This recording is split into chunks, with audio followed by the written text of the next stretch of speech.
Providing a dose of rationality, critical thinking, and skepticism from a conservative atheist perspective, this is the Bitchspot Report podcast. Every week, your host will bring you news of note and commentary on topics of interest in hopes of sparking intelligent discussion on important issues of the day.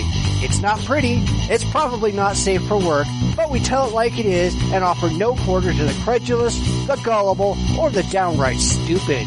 It's not for the easily offended or for the religiously or liberally minded, but it is about 90 minutes of secular conservative entertainment. So let's get right to the show.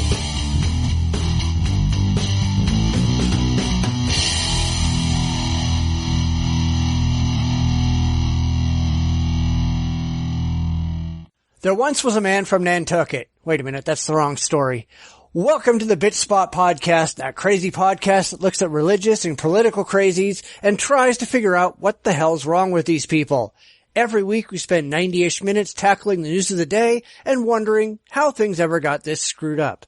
So, let's get right to the action. How's it going? Oh, I'm surviving. How is everybody out there in internet land doing? Well, I'm doing fine. I mean, nothing ever changes here. I mean, I know you're not feeling that well, but we'll kind of stumble through, I guess. So, today's podcast, the crazy is strong. Some funny, some not so funny. The crazy is always strong. That's the problem, is nobody really recognizes that the crazy is that crazy, especially the crazy people. Yes. But, so, let's see what's happening. Well, I mean, I had to throw this in. This is a guy who's testifying before the Texas State Senate, which is, let's be honest, it's already bad news for intelligence, but this guy kind of takes the cake. He says he's there to represent his church. I mean, like, his church sent him as like the brain trust from the pews. It's pretty painful. It's only about a minute and a half, and I've linked to the video in the show notes, but let's try to get through this and see what craziness this guy actually has. All right, John, is it Torres? My name is John Torres, and I'm here to represent my church.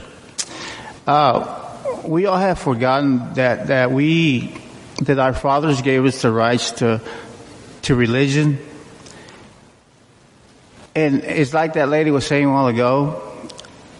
I live a common life. I live a common life because I don't believe in it. I don't discriminate against nobody. So why we need y'all to protect us?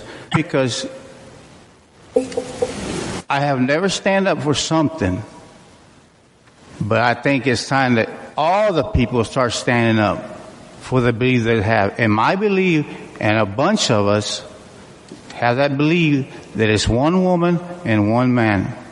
The Bible was clear when it said that. And I think that we need y'all to stand up for us. Because ministry, it's a hate crime. And is a hate crime not a law? Yes. I think we need y'all to stand up for the little guys. You are our big brothers.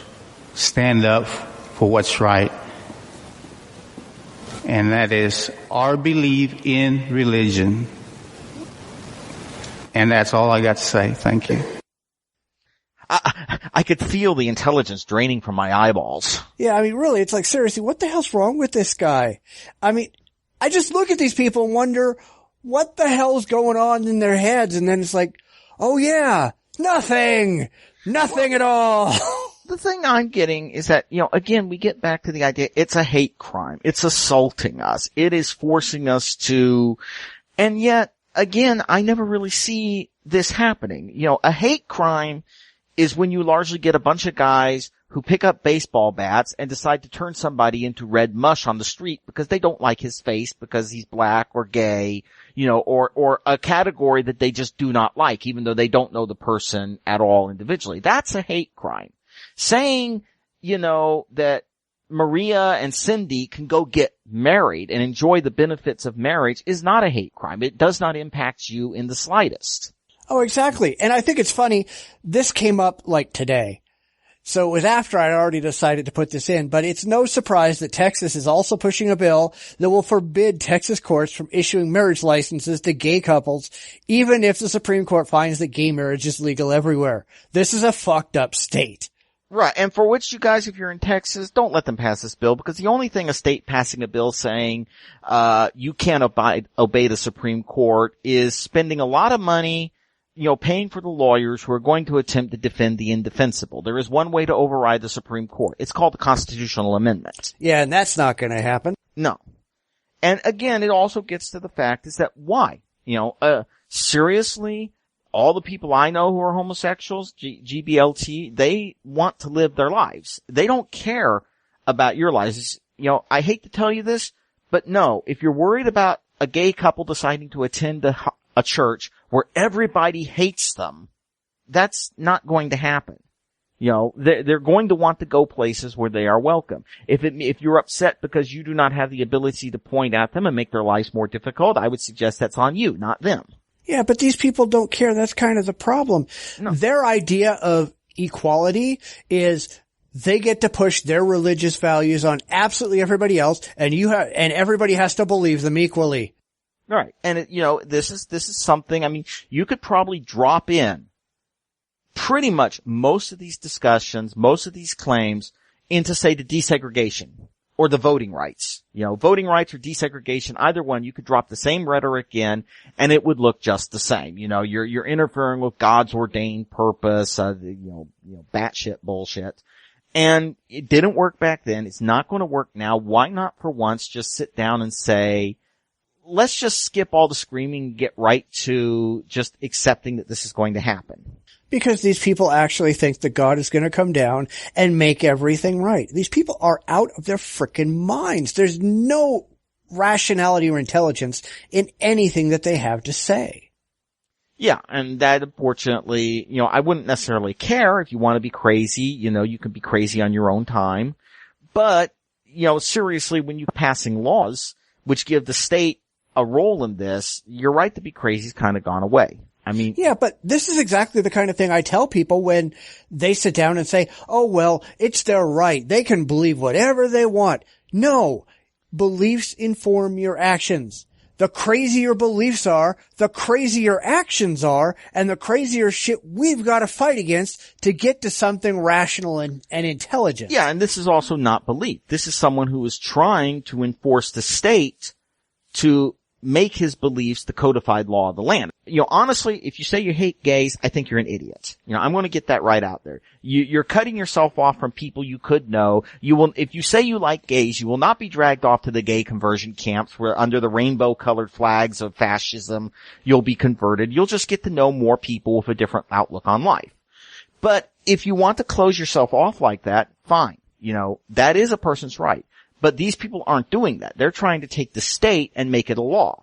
Again, getting back to, interracial marriage. It was not enough that they said they did not like interracial marriage. They made it a law and sent people to prison for trying to carry out their own will. I mean, what makes me laugh is that, these states say they are small government states, and yet this is about as far from small government as you can get. This kind of thing is trying to make the state the arbiter of who can and cannot get married.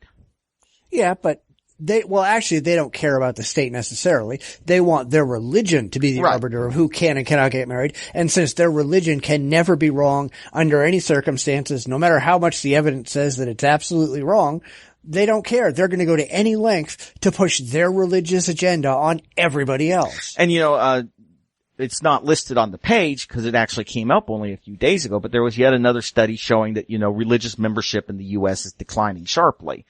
And a lot of although the religions that got hit worse were the mainstream, a number of people said one of the reasons they were leaving the more right-wing religions was because of this continual obsession, with marriage, that seems to inform every aspect of the religion. And so, this is yet another case where people are saying, look, we don't really need this. We're out. Yeah, I mean, I think it said that it's gone down from like 78 to 70%. Yeah, it was like a 7 years. It was a 7% drop, which is fairly impressive. I mean, now of course it doesn't mean that everybody is ceasing a belief, but what it does mean, of course, is that organized religion in the United States, both mainstream and what we would consider the religious right, has taken a major hit.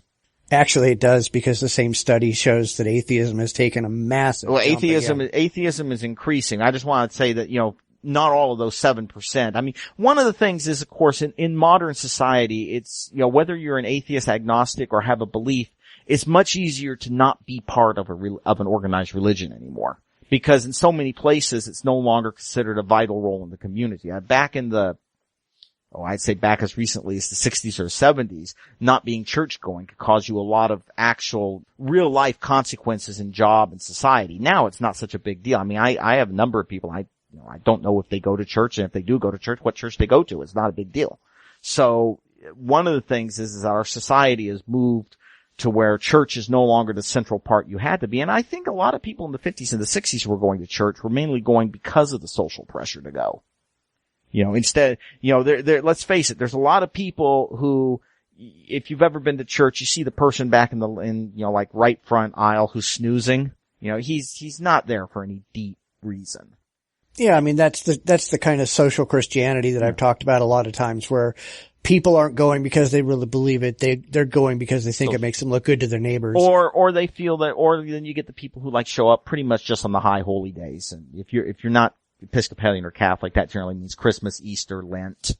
But they don't inform. And, and then of course again, we're getting other people who just feel they don't need an organized religion. And part of that is because I really think is that organized religion in the U.S. and like in this, if you don't really think that there's anything terrible about gay marriage, are you really going to want to go to a church that makes that pretty much the litmus test of membership?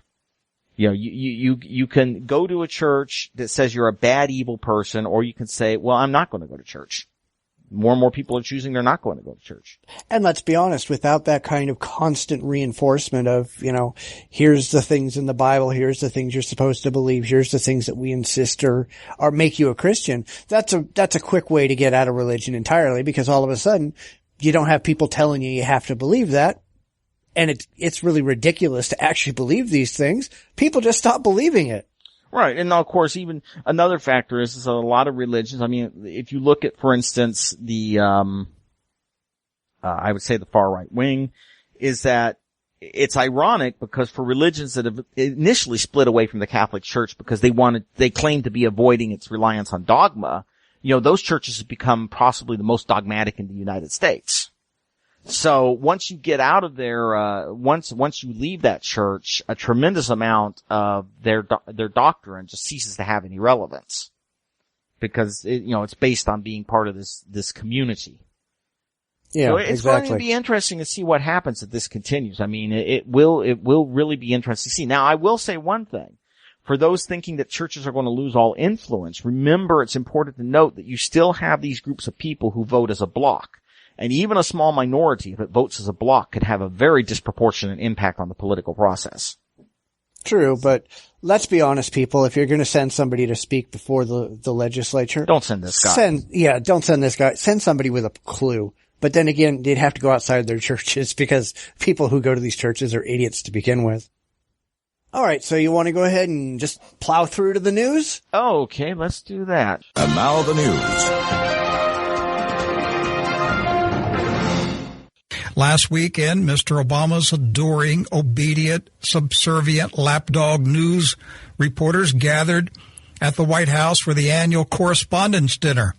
This is the event where Mr. Obama and the news reporters gather to applaud each other. During Mr. Obama's speech, he belittled former Congresswoman Michelle Bachmann, who recently warned that Mr. Obama's foolish appeasement of Iran could lead to World War III. Listen to Mr. Obama mock Congresswoman Bachmann's dire warning and mock biblical last days prophecies. Just this week, Michelle Bachmann actually predicted that I would bring about the biblical end of days. Now that's a legacy. That's big. I mean, Lincoln, Washington, they didn't do that. I realize most American pastors and evangelists are afraid to denounce the uncircumcised Philistine in the White House, but I'm not afraid of him. I'll read to Mr. Obama some scriptures from the Holy Bible that he so often mocks. Sennacherib was an evil king, just as Barack Obama is an evil president. Sennacherib led the people into sin against God, just as Obama is leading people into sin against God. Rick Wiles, the head of True News, which is an oxymoron if ever I've heard one, and religious crazy that we've talked about quite a bit in the past, has gotten upset at Obama because he made a joke about Michelle Bachmann at the White House Correspondents' Dinner. Immediately, he launched into an attack on Obama, calling him an uncircumcised Philistine and criticizing the adoring, obedient, subservient lapdog news reporters who attended. I guess that's opposed to the adoring, obedient, subservient lapdog apologists like Wiles, right? I don't know. I mean, well, I'm thinking, I'm just reading this, first of all, okay, as the article says, he's calling Obama Goliath. I'm not certain if that means Rick Wiles is David, who's going to throw a stone at him. If he does, the Secret Service might have something to say about it. But, wow, I just kind of, these people, the language they use, I mean, seriously, guys, if Obama, whenever I hear this language, I expect to turn on and see Obama come on to give an interview dressed like Ozzy Osbourne biting the head off of a bat. Yeah, well, I think it's hysterical. How the hell does Rick Wiles know that Obama is uncircumcised? I mean, is he peeking in the presidential bathroom or something? I don't even want to explore that possibility. But yeah, I mean, seriously, making a joke about his policies are bringing the world closer to World War III, the end times, and the rapture. Look, if I see a guy out screaming about World War III, the end times, and the rapture on the street corner, I don't say, that's incisive political commentary. I think, should I call the cops? School's about to get out. Yeah, exactly. Because seriously, listen to what they're saying. God is going to blow up the world after the end times, and people are going to be beamed up to the starship heaven. Yeah. This is not in any way, shape, or form. Well, it's just insane. Well, of course it is. But I mean, apparently, Rick Wiles isn't aware that the White House Correspondents' Dinner, it's largely a roast. Yeah. Where they go after a wide variety of people and make fun of them. He didn't just single Bachmann out, which granted will be a complete waste of time because she's no longer in Congress anyway. Right. So he's making fun of a nobody. He made fun of a shit ton of people, and Wiles didn't get pissed off at any of that, did he? No. And I think also note on the related items, God is sending drought and famine to punish us for gay marriage and legal abortion. I mean, this guy is, he's a little out there. Oh, he's completely out there. He's just so far out that he's one of those laughing stocks that we said we weren't going to just bring on because he's a laughing stock.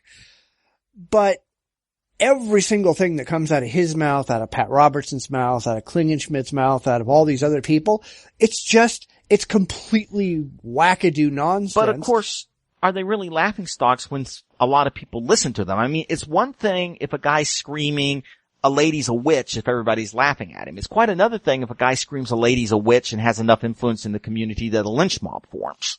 I mean, some of these guys do have groups of people that listen to them. And, when I hear things like this really apocalyptic speech coming out of them, it can be a little disturbing because, there are people out there, there have been people out there who have decided that they will kick off the apocalypse a little early. So, to be honest, if a Muslim was saying half this stuff, what do you think the response on people would be? Oh, they'd be screaming up a storm. Yeah. And rightfully so. But there's plenty of people out there who are screaming up a storm about Rick Wiles. And unfortunately for people like him, any kind of attention is good attention. And he couldn't really care less. The reason he says this wackadoo crazy shit is because people talk about it. And yeah, I guess we're kind of part of the problem in that, but pointing it out to people there's nothing really wrong with that to say, this guy is a complete frickin' loon. Please, to make us feel better, do not click on any of the affiliate links on his page if you visit it as a result of this podcast.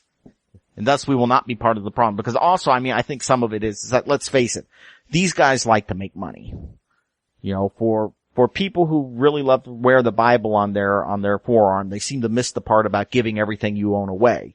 And, these people get paid a lot of money by gullible people. Oh, sure. I mean, it's not just like him and Klingenschmidt. Like Alex Jones, his entire website, his entire thing is dedicated to selling his shit to everybody who comes by. That's all these people care about. They're just saying crazy stuff so that they can sell more crazy stuff. And that's about all we can say about him. I don't want...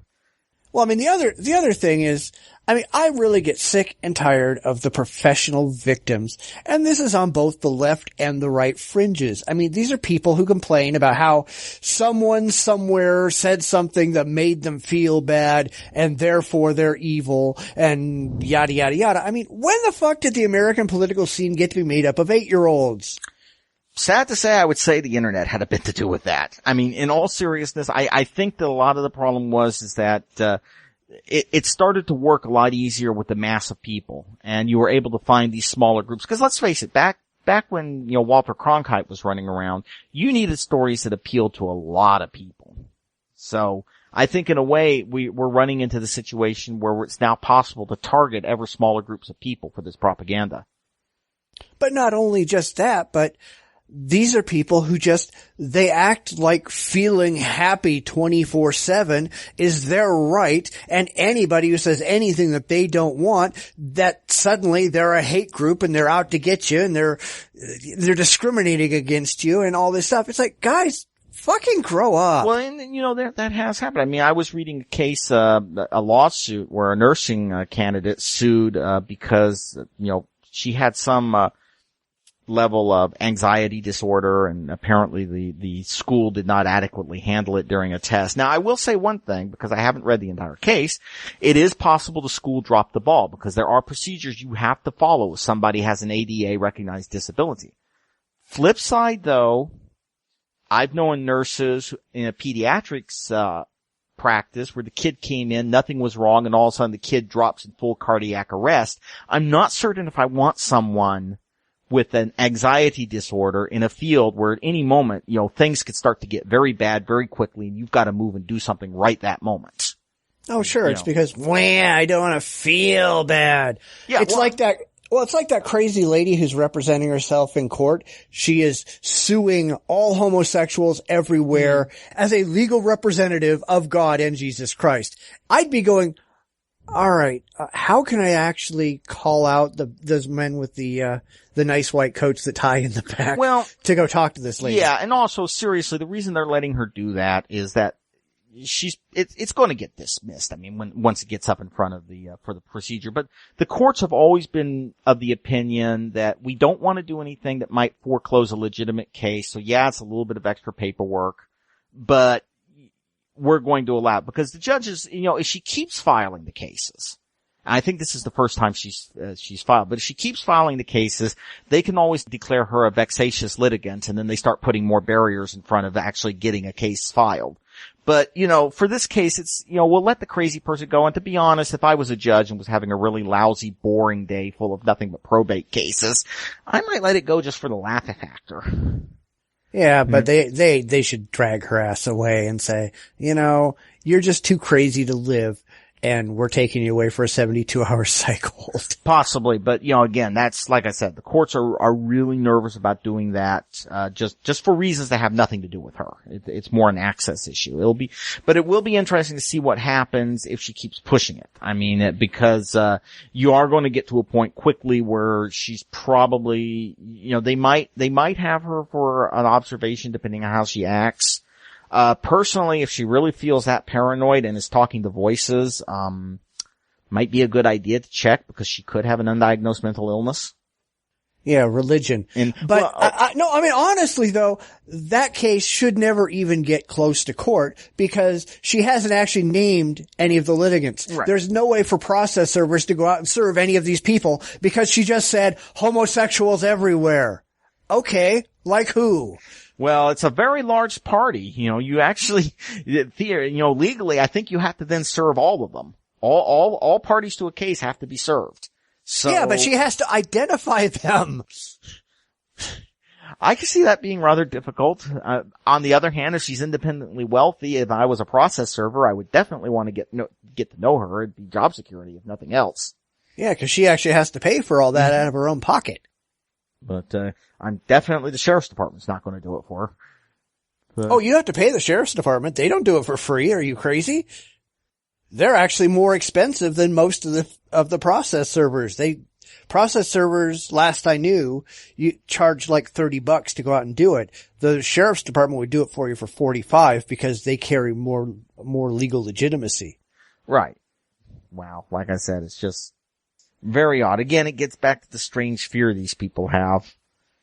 Well, anyway, do you want to get on to some more we should probably revisit this case when it gets dismissed, because I think the opinion dismissing the case may be interesting and amusing to read. Well, we might take a look at that. But let's go on and do the next one. Oh, Nigeria. Same-sex marriage means soon there will be no newborn children. The powerful leader of a worldwide evangelical church warns that same-sex marriage will lead to no more babies being born. He is the head of the Redeemed Christian Church of God, an evangelical branch of Christianity known as Holiness. It boasts 5 million members around the world, and he was named one of the 50 most powerful people in the world by Newsweek. It's based in Nigeria. And so he's saying that soon, if, homosexuals marry, there will be no newborn children. Oh. Yeah, but is this guy a Nigerian prince? I don't know. He has not asked me to give him any information about my bank account, so probably not. But yeah, I mean, this is just, I'm going to say something, guys. If there's one thing humanity has had no problem with over the years, it's punching out kids. I mean, seriously.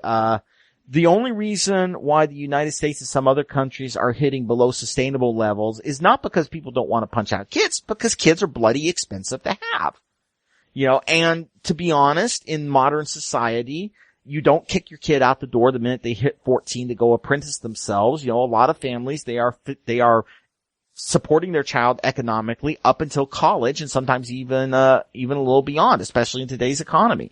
Kids are expensive. We have a much better social safety network than you had, say, in the good old days when you had to depend on your children. So there's not the same pressing need for children that there was back in the day. Yeah, we've got 7.5 billion of them running around. I think we got enough. And, seriously, this is just paranoia. And unfortunately, it's not surprising where it's coming from, because one of the areas, and this will move into the next story pretty seamlessly, one of the areas that religious right has been very successful, and unfortunately successful, in stirring up anti-gay hysteria has been Africa. This is just another example of it. There won't be any children born. Well, again, first of all, yes, there can be children born if it's a lesbian couple. We have the technology. And there are plenty of children right now. I mean, right now, California, which is in one of these states that does not have a huge number of people being born, every year on a percentage basis, California has a never-ending problem, as does every damn state in the union, with children who need adoption. We are not running out of children. We are actively, there are still many places for children who need a loving family. And this is also another thing that gets into the fact that I'd like to point out, is that if marriage is only for children, why do we allow people past childbearing age to marry? Oh, exactly. Yeah. I mean, I'm wondering if this guy's fighting against marriage for the elderly, or marriage for the sterile, right, or for those people who just don't want to have children. There's more than just the gays who are not reproducing. Right.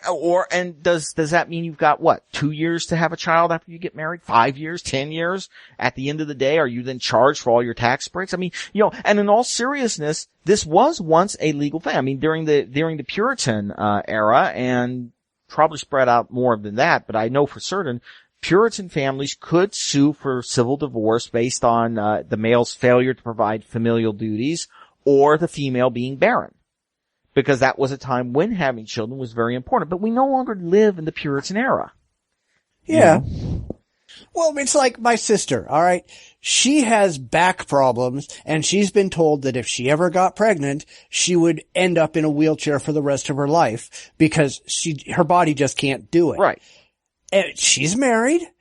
but she will never have a child of her own. Is this guy going to be out there bitching and whining about her? No, he's not. And let's be really honest. Maybe this idiot isn't aware that homosexuals only make up at best, 5 to 7% of the population. That means you've still got 93 to 95% of people who are heterosexual and who will continue to breed whether he likes it or not.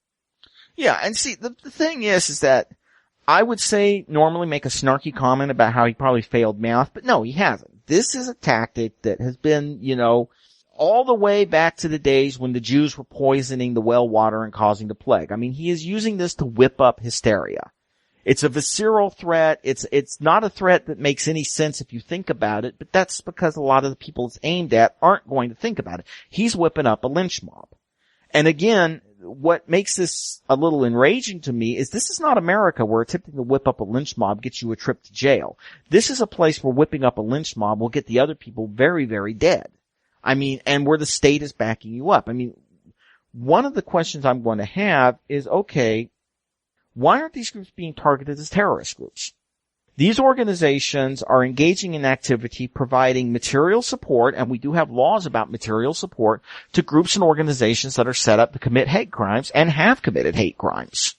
Well, I mean, I don't think they're not actually saying go out and kill homosexuals, but I mean, don't you love it when these religious wingnuts, they really want to avoid looking like hate mongers, but that's really all they are. Right. They say, this guy goes, I don't care what anybody does. And then they start throwing around Bible verses and telling you that you're going to hell and hurting humanity. Right. No, you fucktard. You're the one who's hurting humanity. It's people like you that are causing all the problems. If you just all go the fuck away, nothing would change. You'd have a bunch of happy people who can get married, and not one goddamn thing would change at all. Right. And the thing is that these groups, you contribute to this church, you're contributing to a movement that has gotten people killed. I mean, you need to understand this. These are not innocuous movements outside of the United States. We are blessed, and I'll use that unironically, but the United States is blessed to have a strong secular government that, to be blunt, does not tolerate religious style crimes. You go out, you go out and you graffiti a homosexual couple's house today, much less try to burn it down. Officer Friendly is going to be coming out to talk to you. Only he's not going to be friendly. But these groups, they are active in areas where we don't have those protections. Yeah, but you got to remember that in Africa, and I don't know if it's this guy's particular church or beliefs or whatever, but a large portion of African quote-unquote Christians, they've also adopted things like local witchcraft beliefs, etc. These are the same damn people who are out there murdering albinos and using their body parts in witchcraft rituals. Yeah. It's I can't syncretic religion. It's a mishmash of Christianity and local religious cultures. And depending on the area you are, especially the areas where there's a lot of disorder, it's even more powerful because the state is either sort of on their side, powerless, or not trusted by anybody, or a combination of all the three above. Of course, again, I gotta do my traditional thing. Remember, Africa's an awful damn big place, so we're not talking about the whole nation here. The whole continent here. It varies depending on where you go. Well, and it's also not just Africa. You can look at places like Jamaica, and lots of plaplaces in the Caribbean where you have, which is a disaster. I mean, somebody who's casting spells on you right now. So it's kind of really stupid and ridiculous. And most Christians would look at these going, that's not fucking Christianity, but it sure as hell doesn't stop them. Well, and of course, the problem is that you get to the situation of how do you define what any religion is? I mean, there is no patent office out there that issues you a patent. And this is one issue because, of course, if you look at Seventh-day Adventists, I mean, just to use an example, there's many Christian religions say they're not Christianity. They're a cult. Seventh-day Adventists will go, what are you talking about? We're Christianity. And so, of course, trying to say, well, this group isn't Christian runs into the problem of, well, how do you say that for certain? Yeah, well, that's why there's more than 43,000 distinct sects of Christianity out there. Every single one of them going, you're not really Christian. Right. And it's, another benefit of having a secular society, since none of them can enforce that legally. But, yeah, doesn't stop them from trying. No, it doesn't stop them from trying, which is, it's an interesting story mainly due to the funding that a lot of these groups receive from within the United States, which, it's something that I've always been very interested in, because obviously we talk a lot about Saudi Arabia and how they've helped fund the Wahhabism across the Islamic world. Well, you do have religions in the United States that are doing exactly the same thing from a different viewpoint, Oh, absolutely. Putting money into local communities, using that money to gain influence, and then using that influence to push their agenda. And I'm sorry, some of them said we did not mean for people to get killed. Guys, that doesn't cut anything. If you fund a group of screaming people who say that gays are something of the devil, why are you surprised when it goes to violence? I mean, seriously.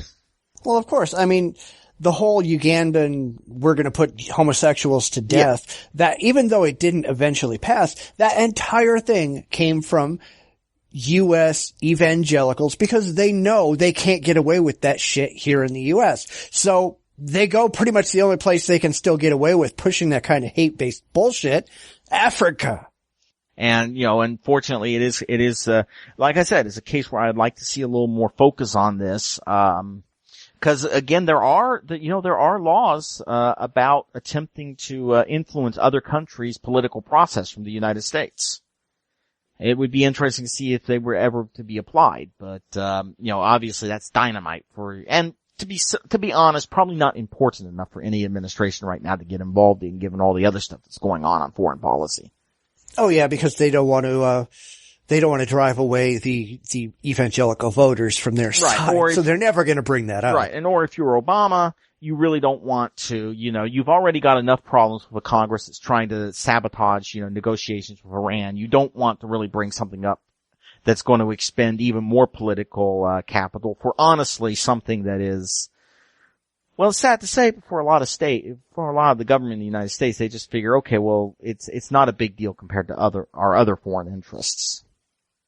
And, and we would never enforce anything like that anyway. Even if they made a law that says it is absolutely illegal for any U.S. citizen to go to Africa or any other foreign country and try to influence their, you would probably also have a good challenge on it under First Amendment grounds too. I mean, I think you could get them maybe on material support, but it'd be a fight. And also, I mean, cynically, it might be China. Given how much influence China's gathering in Africa, the opinion might be, well, it's going to be China's problem pretty soon. Yeah, I guess. Let's get off to other craziness. The stupidity of the liberal mind. British academic Adam Swift has announced that the simple act of reading to your children somehow disadvantage kids whose parents don't do so. So all of you people need to check your privilege and knock it the hell off. That's the idea anyway, that it's somehow unfair that good parents raise their children well and do things to maximize their success in life. So instead of trying to encourage all parents to do their best, let's push everything down to the lowest common denominator. Why not? It's the liberal way. Well, the problem I have, on the one hand, of course, reading to your children benefits your children. That's been proven, but I don't think that families should be, it sounds odd that you should be thinking about how you're unfairly disadvantaging other people's children, because you're not unfairly disadvantaging other people's children. I mean, you're not preventing anyone from doing anything. If you want to say, consider, hey, would it be a great thing if we could help other people do this with their children? That's one thing. But saying that you're unfairly disadvantaging them, I don't see where that occurs in this speech, because to say that you were unfairly disadvantaging means in some way you're preventing. No one's preventing. I mean, the whole point of parenting, is to provide your child with the biggest advantages that you can. It's to give them the best potential for success possible. Mm-hmm. Unless you're looking at the ultra-lefty liberals who are really filled with a bunch of self-loathing and self-hate and want to fail as much as they can so nobody ever feels bad about the things that they do wrong in life. You can't suggest that all parents take responsibility for raising your kids properly because holy shit, that might make somebody else feel bad. It's all a race to the bottom. It's not about bringing people up. It's about pushing everybody down as far as you can possibly push them. Yeah, well, and the real thing is that, you and I have gone round and round about some of my attitudes. So I kind of put myself in the liberal spectrum, but this doesn't make any sense because, helping your child helps eventually other children. It makes your child more likely to give a hand to somebody else. Should you try to, like I said, try to help other people? Yes. Should you necessarily feel guilty that you cannot, that you are not God? Because let's face it, if you're saying you should make everybody else good, what you're really saying is that I want to be God. You need to have God's powers. And we don't. Terrible things have happened to people. Not everybody has as much money. There are people in my goddaughter's class who are poor. I feel sorry for them. I don't feel guilty. And then there's people in her class who are vastly more wealthy than we are. And I don't feel envious or angry that they are vastly more wealthy than we are because that is a benefit that accrued due to their life choices and their luck maybe. But it is in and of itself not a moral criticism in any way, shape, or form. Yeah, but we're going to get to this and we're going to talk extensively in the main event about this kind of thing.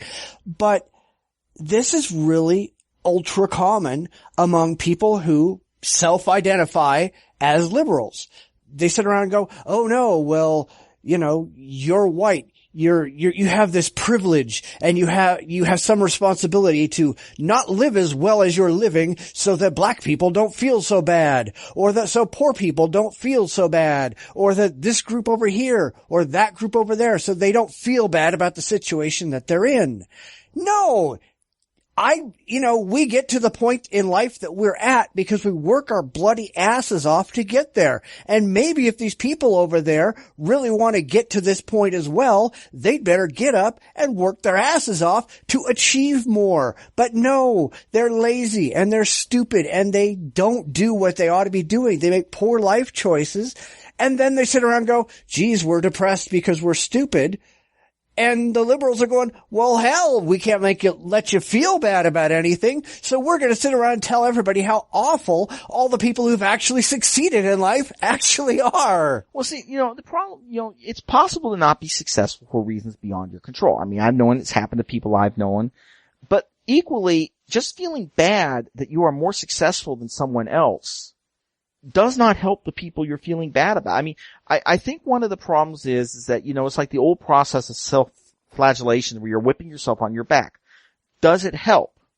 Are you going out and trying to improve things? Are you, for instance, contributing? I mean, one of the more wealthy guys I know who's at the school, right now he's helping fund a number of after-school programs out of his own pocket because, by the time the paperwork gets done to get the district to do it, the year will be over, anyone who's ever worked with district paperwork understands what a misery that can be. So, is he more wealthy? Yes. Is he feeling bad? No. Is he taking action to help other people with his own resources? Yes.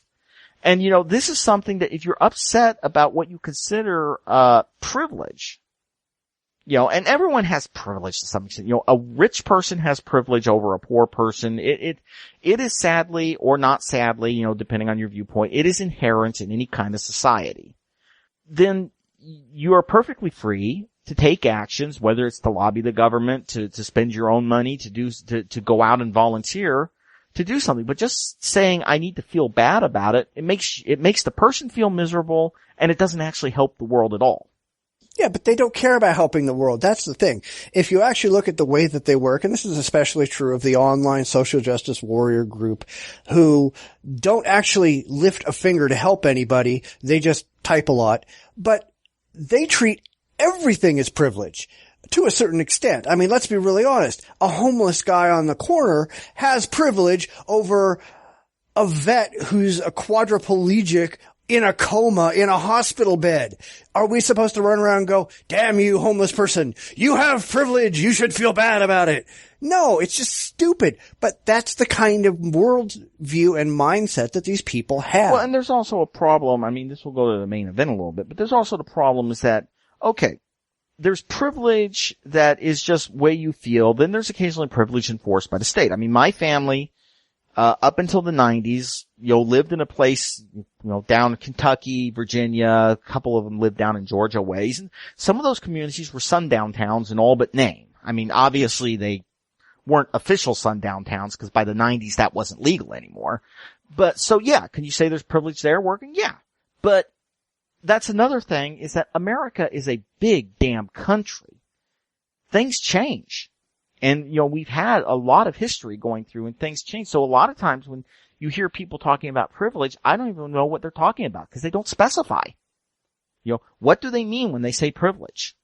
Well, for all of these people, it's anything that you have that other people don't have. Anything at all. Somebody who can see without glasses is privileged over somebody who has to wear glasses. And it's like, what the fuck, people? They want some kind of this bizarre hyper equality against they want everybody to essentially be clones and have the exact same amount of money, the exact same amount of this and that and the other.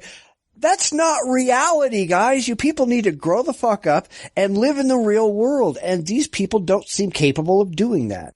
Well, I think one of the problems with privilege when you get into discussion is that we should try to where people can achieve, with the work that is possible for them to do, to where people have the fewest obstacles possible.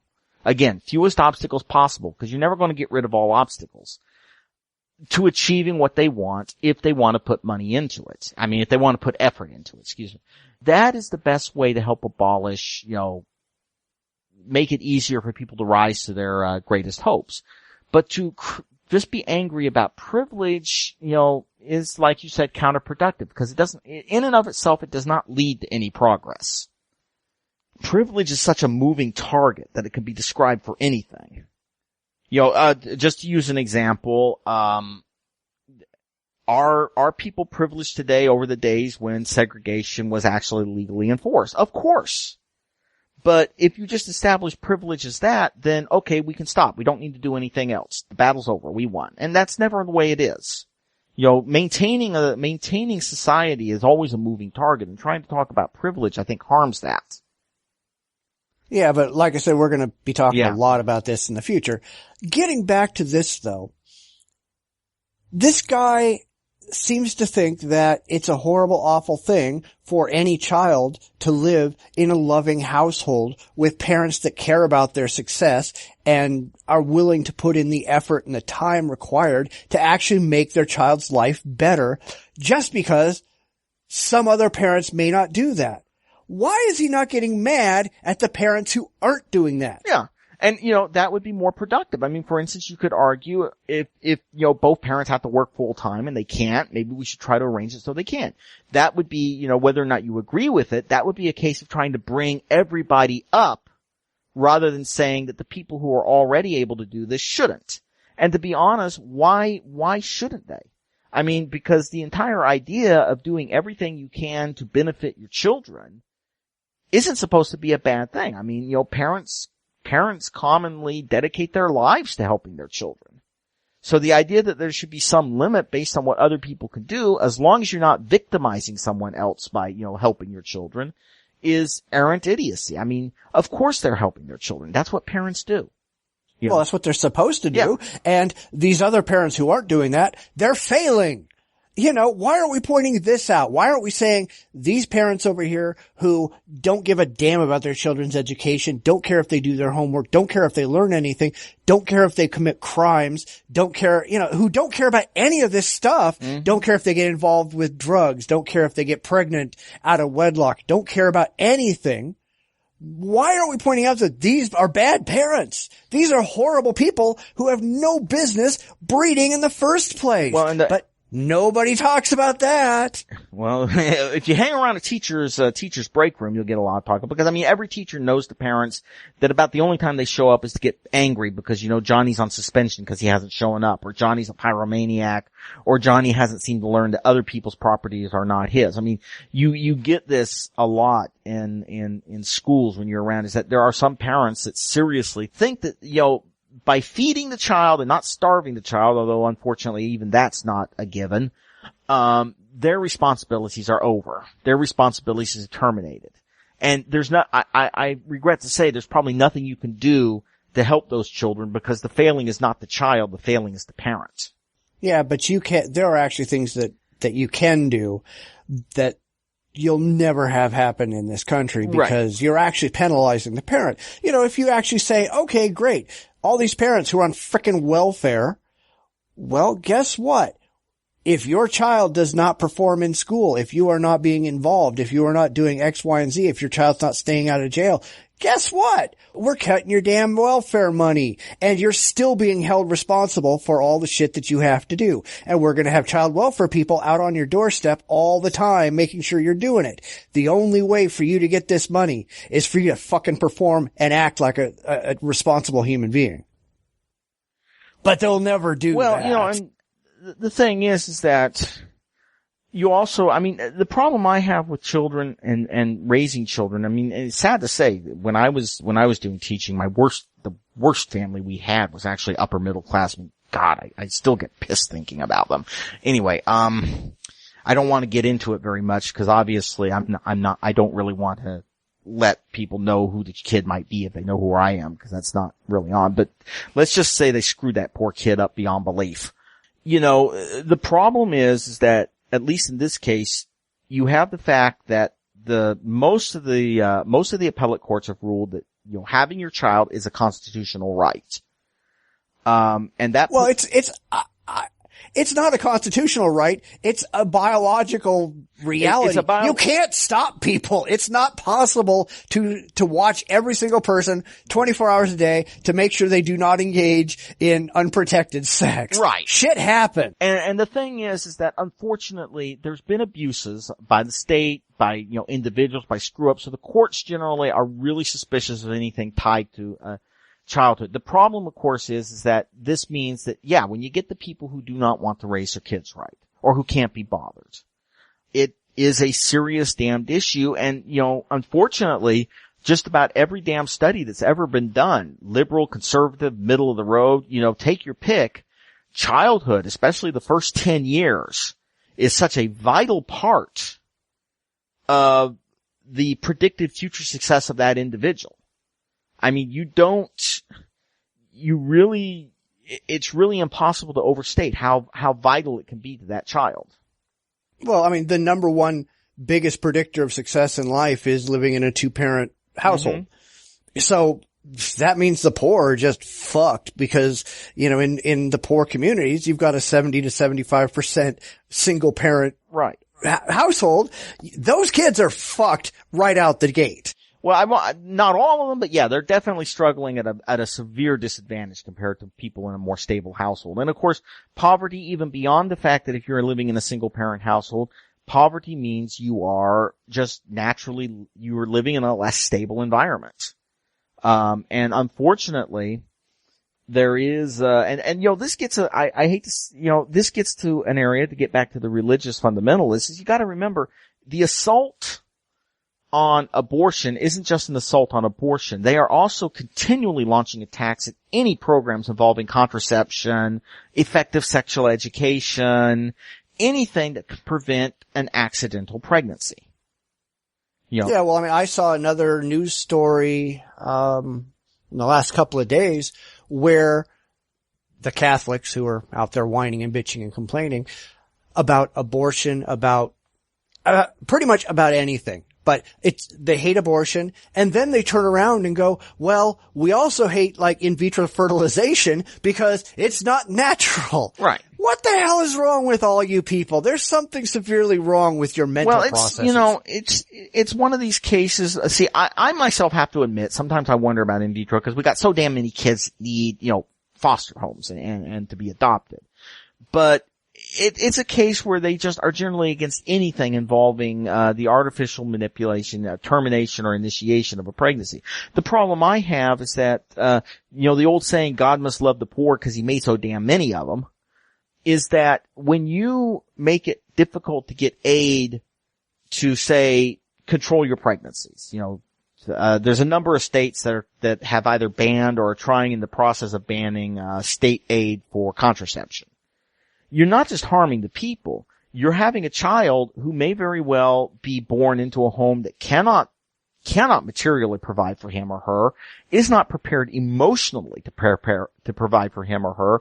And of course, the state's going to be nowhere to be seen, because as far as all these people are concerned, the minute the kid drops out of the womb, it's no longer their problem. They'll be there every second interfering with your right to choose while the child's in the womb or before the child's in the womb. But the moment the child's out of the womb, not our problem. Yeah, and that's why religion takes over, because the whole point of religion, especially Catholicism, is, holy shit, gotta fill those pews. And with as many people as are flooding out of the Catholic Church these days, they need to find as many people as possible who they can convince that they need to breed up a storm so that they can continue to provide people who will give them money. Right. And see, personally, I would provide contraception free for anyone who asks for it, simply because, you're never going to have a perfect reality, but I would prefer as many children as possible to be born into families that can provide for them and want that child. Because, when I was teaching, there was nothing actually more tragic in a sense of, having difficulty not bursting into tears at times, and I don't burst into tears very often, is you see a child who's living in a borderline abusive home, and you realize, this kid may be smiling now, sort of, because I'm a nice teacher and she likes me, but by the time she hits high school, that's going to be beaten out of her.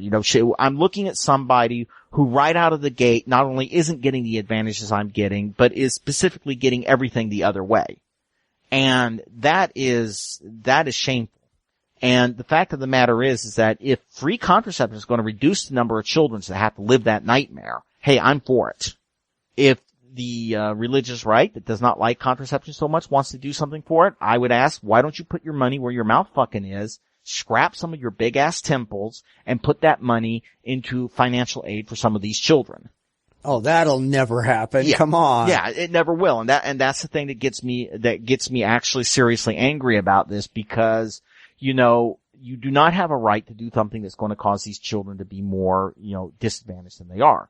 And they will sit there and they will, do everything they can. And unfortunately, in the United States, at least, in a lot of communities, they have de facto managed to abolish any ability to get, free or reduced cost contraception. It may still be legally possible in the sense it's not forbidden, but in the sense of having any access, they've won there, which is really annoying. Right. Well, we're gonna talk about all this stuff again soon, so okay. Let's move on to our last story. Ah, yes. If you ever talk about, the America, I do not know about his, I'm gonna try to pronounce his name correctly.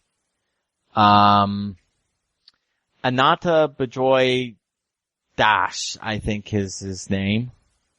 And, he, was hacked to death in Bangladesh. He was a secular blogger, and apparently someone took objection to his offense at his activities, and 4 men, it's believed, hacked him to death. This is just important to remember that living in America, we live in a wonderful place. To us, getting hit by private people for your free speech is a nasty gram on your Facebook page, or getting banned by a moderator. And I really think it's important to remember that there's a lot of places where people fighting for secular society are facing, honest to God, every day, lethal violence. Mob killings are possible. This is the third time this has happened. You run into a situation where these societies, and of course these are people who are putting themselves up to be shot at. I mean, by blogging, they make themselves targets. And I have a tremendous amount of respect, because these are people who are fighting for their country's future, and they are just as much soldiers in this war as a person carrying a gun is. And they're dying. I mean, it's not just in Bangladesh. Pakistan's horrible for this. Obviously, I'm not even going to bother to mention Saudi Arabia. So I think that we should just take a moment and reflect on the fact that, there are a lot of people in countries where free speech is not something that you can just take for granted, and the fact that they are still fighting and not just hunkering down and being quiet is something that makes me extremely impressed at them and respectful of their stand. Yeah, but this is going to be another case where you've got the American left running around going, you can't possibly insult the Muslims who are going around killing these people. It's discriminating against Muslims. It's racist. And the fact is, all this shit it's definitely Islam. and terrorists who are doing this. I mean, the two other people who have been killed this year, Al-Qaeda has already claimed responsibility for the death of the first one. The other one, two Muslim extremists who were trained in an Islamic madrasa were responsible for that. You've got the fucking Bangladesh government who is arresting other atheist bloggers. They've got 5 in custody right now just because they have somehow insulted Islam. Right. And on the thing, I would say now it's really okay, you can't say anything against them is being increasingly focused on, I would say, the far left wing. You're looking at people who it's more about that they dislike the country they're in as opposed to, because I've known, I associate with a lot and more just saying, well, you know what? Look, it's one thing to say you're an asshole if you say something you don't like. It's another thing to kill. And I think what's happening in this case is you're seeing this moving and people are beginning increasingly on both sides of the spectrum, especially center-right, center-left, centrists, that, this is not something that can be tolerated in a free society. You can't give somebody the right to go to the gun or the machete to shut someone up if they don't agree with them. And unfortunately, we are facing a situation where a lot of Islamic countries, because first of all, they tie the legitimacy of the country to its backing for Islam. The country derives its authority officially according to the government due to its, relationship to the religion, not due to the, consent of the governed. And of course, that's a case where if you protest the religion, you're a traitor. If you protest the government, you're a heretic. And both will get you dead. Both will get you dead. And this is a case, India, I'm not sure. I know that India has some, anti-blasphemy regulations. I'm not entirely certain that or it's just India's trying to keep a lid on their continually simmering. India's always had ethnic conflicts ever since partition. But really one of the things that I wish the United States would do, which it isn't going to do, is start really seriously going after these countries and saying, if you want to be in a close relationship with the U.S., I'm sort of isolationist. I don't want us running around saying you better do this or we're going to come and, liberate you, because that's largely why the Middle East looks like it does today.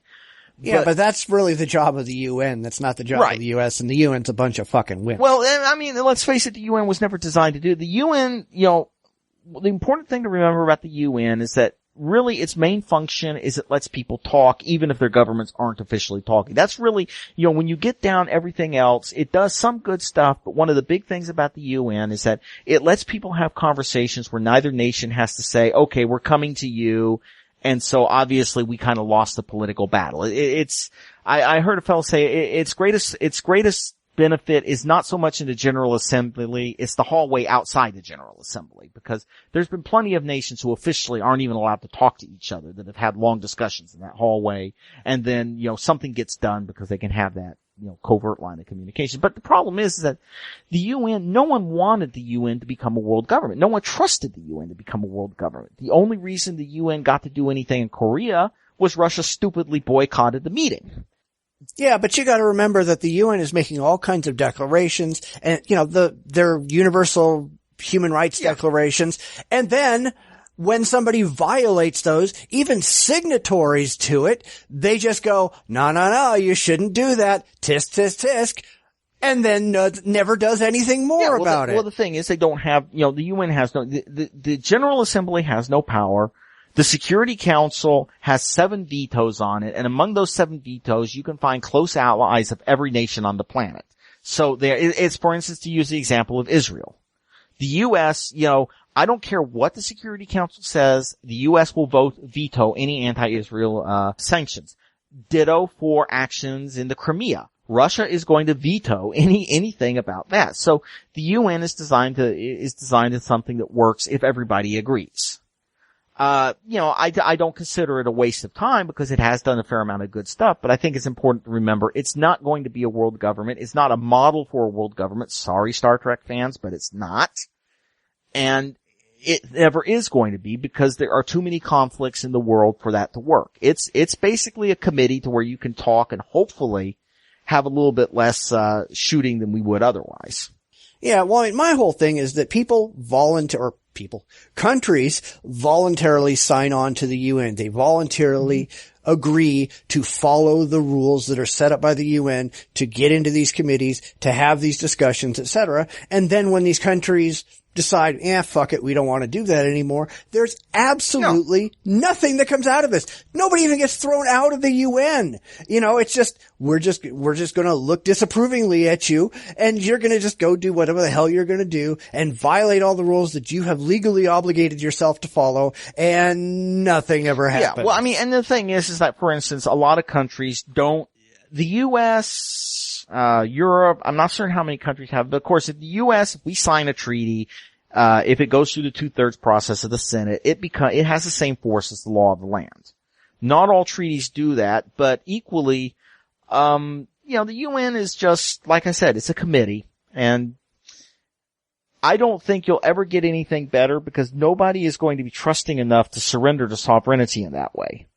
But they're not surrendering the sovereignty. They're voluntarily agreeing to do this stuff. Oh yeah, but that's going to work until somebody else comes in. I mean, it's very much, for instance, back in, I think it was like the late 80s, but there was a DEA officer got tortured and assassinated in Mexico, and the U.S. hired, some people to go over, or some bounty hunters kidnapped one of the suspects and brought him over to the U.S. And, that did violate some of our covenants that we had signed with the UN, and the U.S. basically said, you and what army?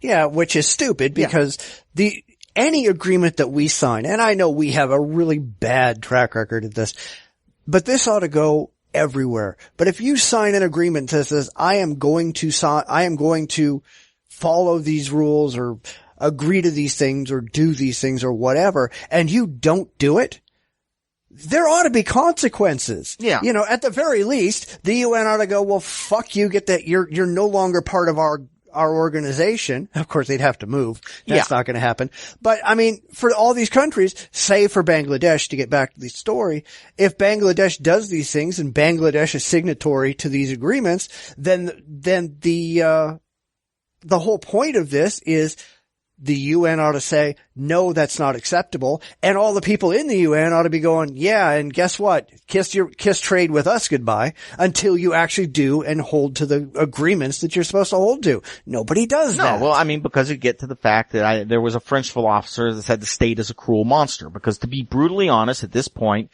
killing bloggers in Bangladesh is not costing any other nation enough to make it a problem. If they were, say, American bloggers, then you would probably see something different. But the other problem is that when we talk about the UN and the UN initiating, actual real action, wow, that was a terrible sentence.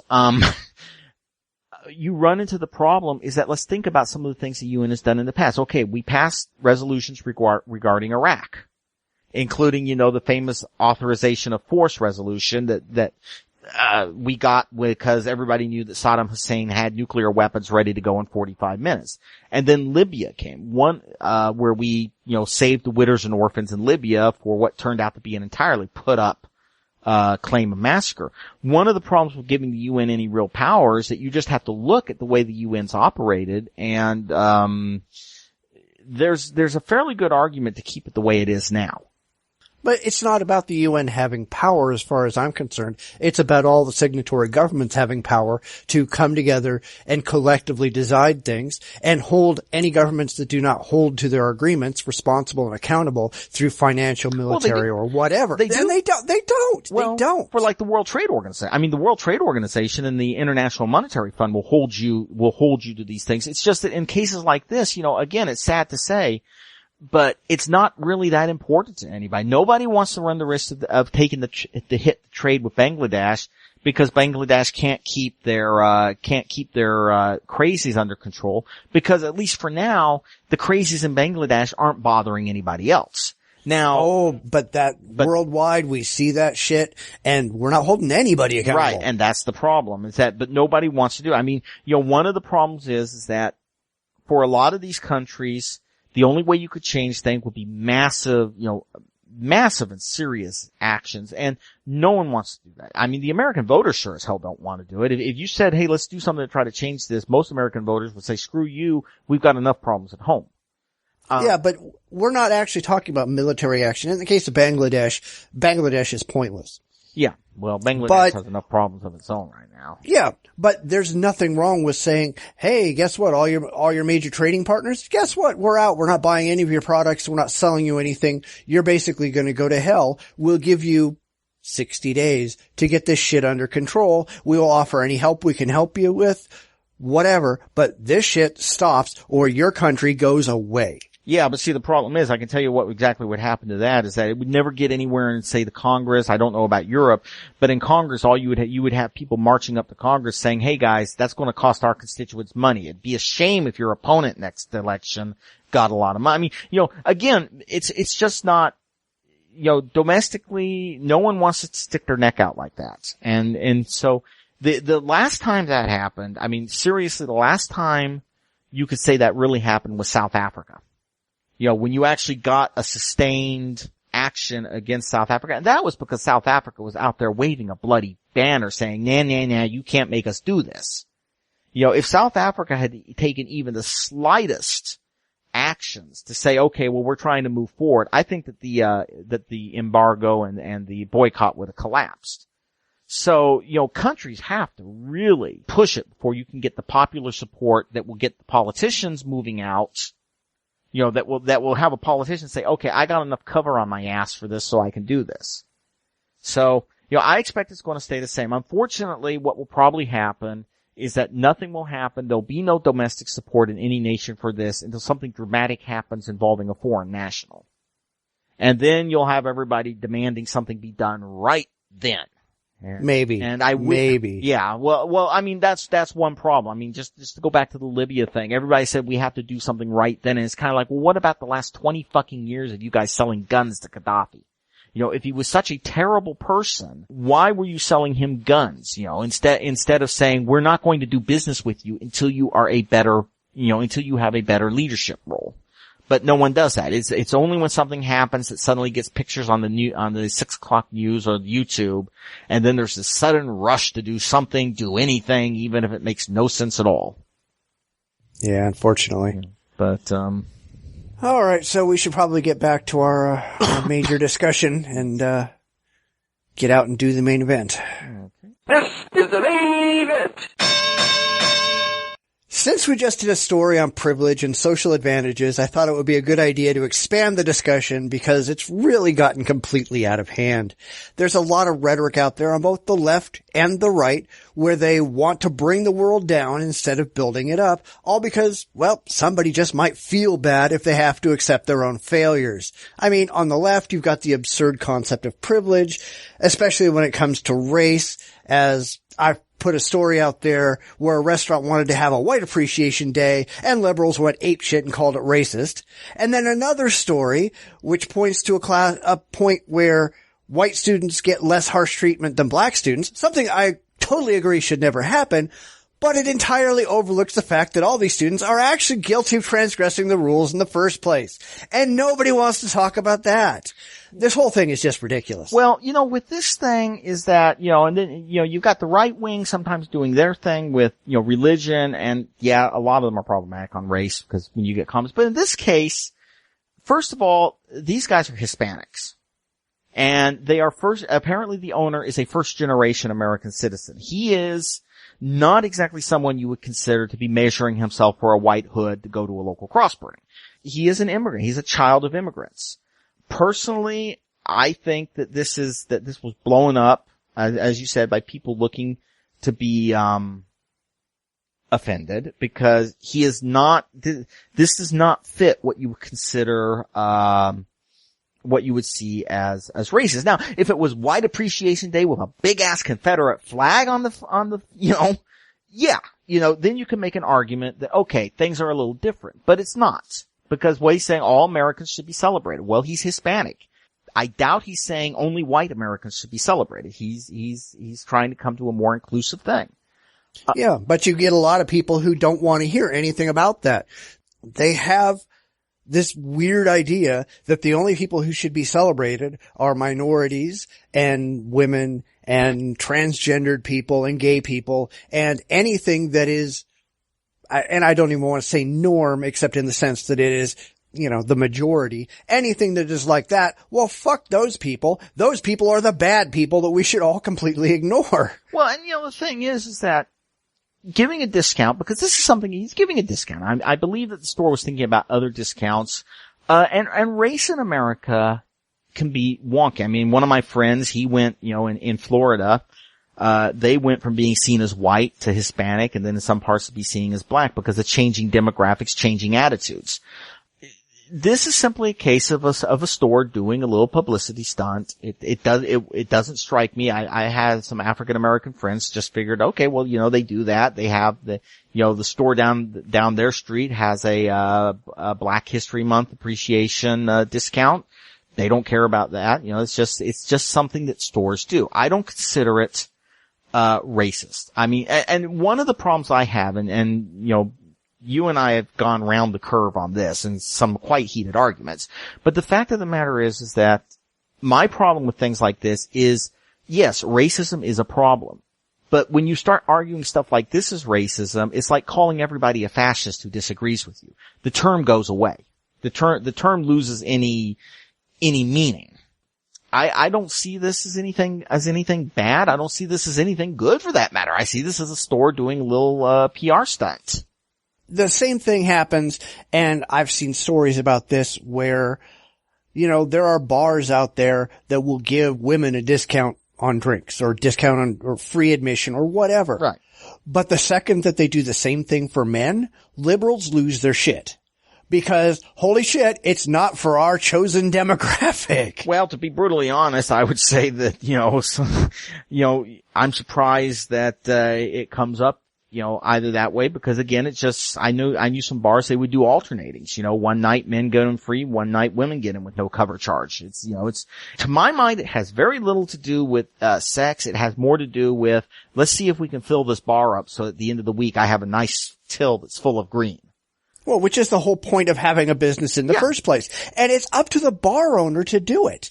And if they want to have a black appreciation night one night, or a white appreciation, or a gay appreciation, or whatever, it shouldn't make a bit of difference. It's a different thing if they say, hey, we're only letting blacks in this night. And there are places that do that. And then the liberals go, well, that's not racist. That's perfectly fine. Well, fuck you people. That's a case of discriminating against one group, and that usually requires an active role to discriminate. Not giving a discount, it requires you saying, okay, you can't eat here. You're not allowed to eat at the front table. And that is illegal regardless of the race. It is, in fact, I think, God, my brain's fuzzing, but I think that it is only private clubs can do that anymore, and not even that in all states. I'm not certain. In all seriousness, and for that matter, who would want to go to an all-white private club? This sounds utterly boring to me. But giving a benefit to somebody, especially when it's just something like this, is not racist. I mean, it's not remotely. Especially when you look at the membership. I mean, because honestly, this store almost certainly has Hispanic, clientele too. So it's probably just a stunt that was done. And then, be honest, I would bet you $1 that next couple of weeks we'll find out about this store doing, Black Appreciation Day or Hispanic Appreciation Day, because in all seriousness, you can't buy this kind of publicity. Of course not. This store is now known all over, this restaurant is known all over the United States now, and that's the thing. I would like to say one thing about this where it mentions Jennifer McPherson of the Colorado, told that anyone who felt discriminated against by the discount would have recourse to file a complaint. All she's really saying is you can write out the piece of paper that you then hand to the person. I mean, I do know that there were some stories saying that the state may take legal action. The fact of the matter is that the state, if it's anything like California, is legally obligated to accept any complaint. This gets back to the fact that you'll often hear that, a complaint was filed and someone, either the attorney for the client or the defense attorney, will try to make it sound like the government is now, taking some kind of action. No. They are legally obligated to accept these complaints. They are not, the clerk is not allowed to get rid of the complaint because that is not the clerk's job. The clerk's job is to file the complaint where it will go up for future review. This is something I hear a lot in a lot of areas, and people really need to understand that, be it filing a lawsuit or filing a complaint, that usually doesn't mean the state's taking any stance on it whatsoever. Oh, exactly. So, I mean, I get really sick and tired of this whole thing, and I hate to really bag on the liberals because the right wing does it just as much and maybe even worse. But, I mean, just looking at all these things where you've got the liberals just shit themselves over certain things. I mean, if you had a men's right or a men's studies program in any college, they'd be flying off buildings, but you have women's studies everywhere because that's fine. If you have black studies departments, and there are. Oh yeah. But you can't have a white studies program. You can't have a straight studies program, but there are gay studies out there. These people, they want to get rid of the stuff they don't like. I want to get rid of all of it. I mean, holy shit. If you want to teach history, teach history. Don't have a Black History Month. Don't have a Hispanic History Month. Have a history. Well, and if you've got to dig so absurdly deep to find somebody who's gay or black or female or whatever so that your class feels good about itself, maybe your class needs to grow the fuck up. History's history. The people who did shit that's worth remembering, and it has nothing to do with their fucking skin color, their gender, or their sexual identity. Well, I can talk to that, since I got my piece of paper. I get to use my piece of paper saying I'm an MA in history right now. One of the things is, it depends, because obviously at the college level, Fullerton's got African American Studies department, they've got Latin American Studies, a lot of times this is just because when you are studying in that, it's a big field. And of course, as you get higher up in the college, the higher up you get in your qualifications, the more narrow your fields are. Right now, I think there's one guy in UCLA that all he's doing is studying, Civil War history. That's his specialty. That's what he does. And, yeah, but at a certain point, yes, you're going to get to that. But walking in as a college freshman, you are not going to have that kind of a specialized field, but they've got all these first year things. First year's women's studies are there. First year African American studies are there. These are people who don't need that kind of specialization. You can specialize on 1 year in history if you really get down to it at the PhD level, but that's not something that's necessary at the beginning. In some cases, one of the problems is that initially, when a lot of these programs get started, and, most of these programs get started, late 60s, early 70s. One of the problems is that you find out that there were seriously a lot of mainstream courses that women, blacks, Latinos may not have even existed. So there was an urge to start, focusing more on their contributions, which did exist. It's just that, unfortunately, for instance, a lot of popular histories up until very recently never talked about the fact that there were African American regiments that were nailing down the flank, when the ride up San Juan Hill with Teddy Roosevelt, because for a long time there was a strong impetus, especially in the era during segregation, that you don't want to talk about black soldiers because if you can be a soldier, you can be a citizen. If you can be a citizen, why aren't you getting the same rights? And I totally agree with that, but that's not today. That's not today. Today, there's no excuse for any of this shit. You should be teaching all of this stuff. If you're going to have a unit on the Civil War, that should be included. You shouldn't have, we're just going to have a special unit just for black soldiers in the Civil War. Well, a lot of times, a lot of it is that, for one thing is, I think right now, and it's been a while since I've been there, but you've got to take your general course, your 100, 200, 300 level courses. Then you can branch out. I think right now women's studies courses at Fullerton, for instance, start at the 300 level. So they're like junior, senior level courses. And of course, one problem is that if you seriously want to see gladiatorial combat in the university, start talking about who gets what funding.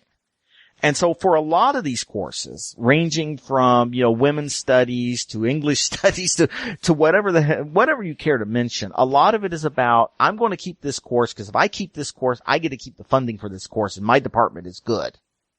And I can trample the other departments under my sandaled feet. A lot of it is very pragmatic issues. In some cases, you have courses that focus on a certain aspect while they teach other things.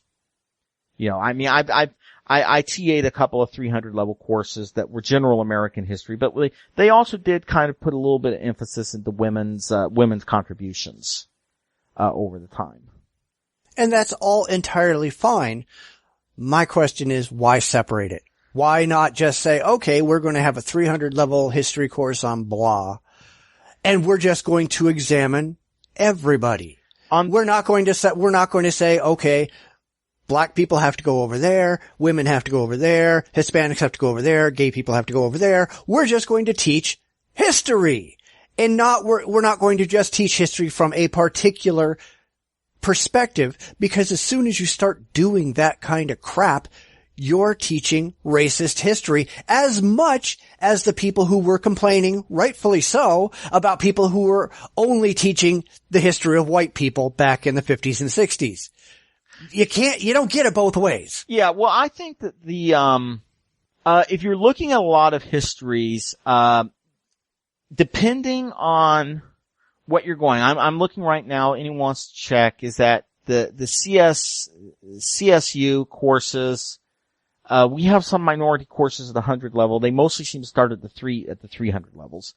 One of the arguments is, of course, and this gets back to the old joke about how you end, history of, the 20th century. We won World War II, is that history, political science, more so than a lot of courses, really are harmed by the fact that it's an ever-growing subject and you only have so much time to teach it. So you can make an argument that if someone wants to specialize in African American history, if someone wants to specialize in women's history, you can fill up an entire semester with that without having to really stress yourself. I mean, I can think of like 5 or 6 subjects. You could probably fill the entire damn semester. The problem, of course, is that what you want is you want a good grounding in basic history before you get to that level. Yeah, but you've got people who they get to that point and then they stop wanting to hear about anything except their chosen little chestnut. And then they start thinking that, holy crap, this is all that matters in the world. Yeah, well, and it's not. That is generally, I mean, that's a sign of a bad student, honestly. And unfortunately, again, I think it sometimes gets, because most of the professors I know who teach like women's history, they teach a broad range of subjects. So they don't just focus solely on women's history. A lot of the students who do get there, those are, well, unfortunately students who have a little bit of an axe to grind. And like I said, you know, you can do a lot. I mean, obviously, if you want to take a look at, say, I'm going to pull this out of my ass, political change in the early 20th century. Obviously, the role of both women and blacks in the changing political environment, you know, the disenfranchisement of blacks in the South and then women getting the right to vote in the 20s, it's going to be a big deal for that course. You're going to spend a lot of time talking about that. Because it is it really changes things in America. Oh, and that's true, but you have to remember that a lot of these women's studies courses, they're not just teaching, hey, we're just going to teach you the history of what happened, etc. They're teaching a lot of philosophy, mm-hmm. and they're teaching a lot of man-hating in those courses. And they're teaching a lot of, well, it's all white privilege has made blacks horrible and awful. And the real problem I have with that is whining about white privilege in a lot of times, it really infantilizes black people. You don't have to be responsible for anything you do. Nothing's your fault. White people take all the blame. You know, you guys never have to worry about actually having responsibility for your own lives because those evil white people, they did it all to you. And that's kind of, these places become an echo chamber where that's the only thing that kind of gets talked about is how you've always been wronged and you're a victim and there's nothing you can do about it, but you can sit around and whine about it a lot. And that kind of shit it drives me nuts. Well, you know, that gets into the position of, you know, teaching can be difficult. Yeah, I've known teachers who were pretty bad like that. I've known other teachers, oddly enough, a lot of the best teachers I remember were I had one African American teacher. Oh God, he went on students whenever they did less than their best. His favorite comment was, "You're trying to shuck and jive me, and I was shucking and jiving before you were born. Here, write it again." Damn good teacher. But one of the things is that when you're looking at this, I think, of course, some teachers sometimes get too close to their subject matter because, you know me, my paper was on the slave trade, and, you know, I've done a fair amount of work, on, the South, antebellum South, and it can sometimes be difficult for me to try to maintain my, you know, historical, distancing because, you know, horrible shit happens. There is no way to describe it. You get into the 20s, you know, again, more horrible shit. And I think one of the arguments is, and one of the important things that you have to do in a course, what I tried to do when I was helping with students, is focus on the fact that African Americans were never passive participants in this process. I mean, the NAACP gets started and they lose. I mean, you know, up until the 1960s, or actually, let's go to the 1950s and late 40s, they are smashing their head against a brick wall. They never stop smashing their head against the brick wall. And they make these tiny little, these tiny little incremental improvements that help build up the Brown versus Board of Education, and then the dam just breaks. But I think the important thing, if you're ever doing in a class like this, is to point out that in a time when the law was pretty much universally against them, African Americans kept organizations and groups and worked to improve their status. And that avoids, like, as you said, the danger of coming to this idea that they were helpless until, you know, someone descended upon them and saved them. But they don't think that anybody has ever saved them. They think that they still get to play the racism card and the slavery card 150 years after that went away. And you brought up slavery, so let's do some slavery. I mean, the idea that whites are responsible for the failures of modern black people is just ridiculous. Let's look at the Irish, who were brought to America largely as slaves. I mean, King James II, he sold 30,000 Irish prisoners off to America. The majority of slaves sold through places like Antigua and Montserrat, they were Irish.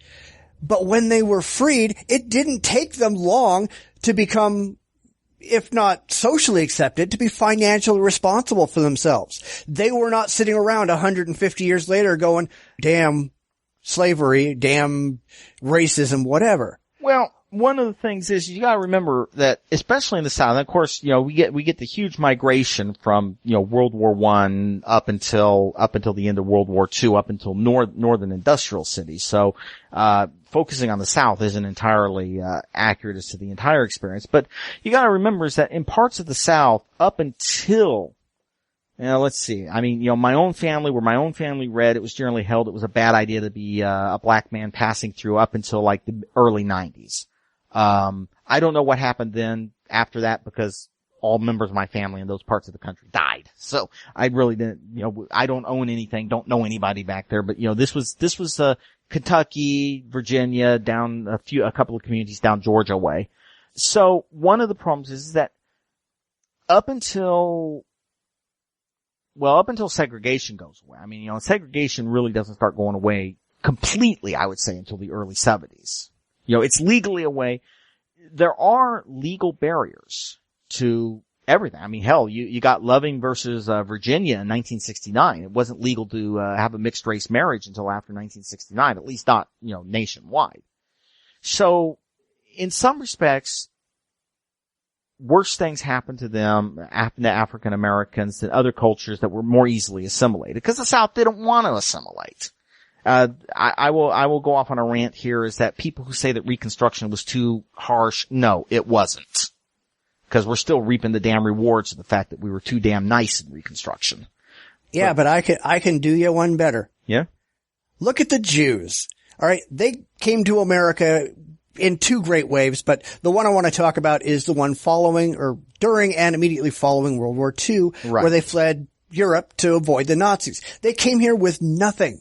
Now, how long do you think it took the average Jewish immigrant to achieve parity with American whites on an economic basis? How long?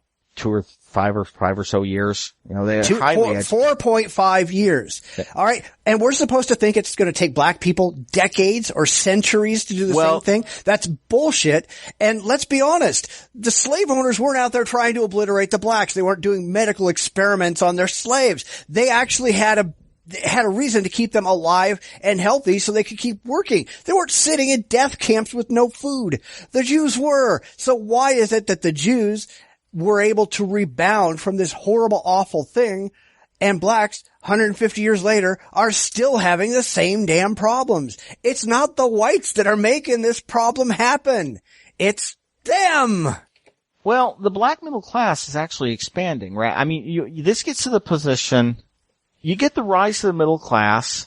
But you have people in the Irish, in the Jewish, and I mean, many other groups too, who had no problems coming from the lower class, from the destitute, into the middle class and above. Well, why are we making excuses for one group when we have multiple examples of other groups who did essentially the same thing, who had the same kind of problems, and all of whom, probably not all of whom, but a large majority of whom were able to improve their situation in their life, where this one group has not been able to do so? Well, you also get the same thing with Latinos. I mean, part of the problem is that, for one thing, let's face it, as we said with families need, anyone interested, there's a fellow named Daniel Patrick Moynihan. He's dead now, but he did a study back in the 1960s asking about the roots of African American poverty. And one of his arguments is that it was closely correlated with single parent broken families. And this unfortunately has been a strong post-Civil War, trend. Many families broken, many families without a dual parent household.